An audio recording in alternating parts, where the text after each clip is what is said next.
بسم اللہ الرحمن الرحیم۔ شروع اللہ کا نام لے کر جو بڑا مہربان نہایت رحم والا ہے۔ ایک دن وہ اتفاق سے وقت سے پہلے گھر آ گیا۔ جب یہ اپنے کمرے میں آیا اور نوجوان لڑکی کو صفائی کرتے ہوئے دیکھا، بس شیطان نے اس کے دل میں خیال ڈالا کہ میں اس لڑکی کو روک لوں تو اس کی آواز کوئی نہیں سنے گا۔ اگر یہ میرے کسی سے شکایت بھی کرے گی تو کوئی اس کی بات کو نہیں مانے گا۔ میں تو پورے پولیس اسٹیشن خرید سکتا ہوں، ملازمین سب میری بات مانیں گے۔ لڑکی نے دیکھا کہ مالک وقت سے پہلے آ گئے ہیں تو اس نے جلدی سے جانا چاہا، تو مالک نے فوراً ایک زوردار آواز میں کہا، ٹھہر جاؤ۔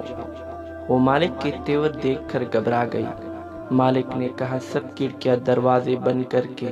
اب لڑکی پریشان کہ میں کیا کروں، لیکن اس کے دل میں تقویٰ تھا، اللہ کا خوف تھا، آنسو بہہ رہے ہیں اور اللہ سے دعا بھی کر رہی ہے۔ چنانچہ اس نے ایک ایک کر کے سب کھڑکیاں دروازے بند کرنا شروع کر دیے۔ کافی دیر ہو گئی لیکن وہ آ نہیں رہی تھی۔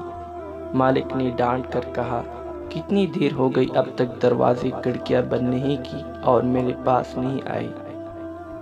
تو اس لڑکی نے روتے ہوئے کہا، مالک، میں نے سارے دروازے بند کر دیے، ساری کھڑکیاں بند کر دی، مگر ایک کھڑکی کو بہت دیر سے بند کرنے کی کوشش کر رہی ہوں، لیکن وہ مجھ سے بند نہیں ہو پا رہی۔ تو اس نے غصے سے کہا، وہ کون سی کھڑکی ہے جو تجھ سے بند نہیں ہو رہی؟ تو لڑکی نے کہا، میرے مالک، جس کھڑکیوں سے انسان دیکھتے ہیں، جن کھڑکیوں سے مخلوق دیکھتی ہے، میں نے وہ ساری کھڑکی بند کر دی، لیکن جس سے رب العالمین دیکھتا ہے، اس کھڑکی کو بہت دیر سے بند کرنے کی کوشش کر رہی ہوں، لیکن مجھ سے بند نہیں ہو پا رہی۔ اگر آپ اسے بند کر سکتے ہو تو آ کر بند کر دیں۔ فوراً بات سمجھ میں آ گئی کہ واقعی میں اپنے گناہوں کو انسانوں سے چھپا سکتا ہوں، لیکن اب رب العالمین سے نہیں چھپا سکتا۔ وہ اٹھا، جلدی سے وضو کیا، نماز پڑھی اور اللہ سے معافی مانگی۔ مزید اچھی ویڈیوز کے لیے ہمارے چینل کو سبسکرائب کریں۔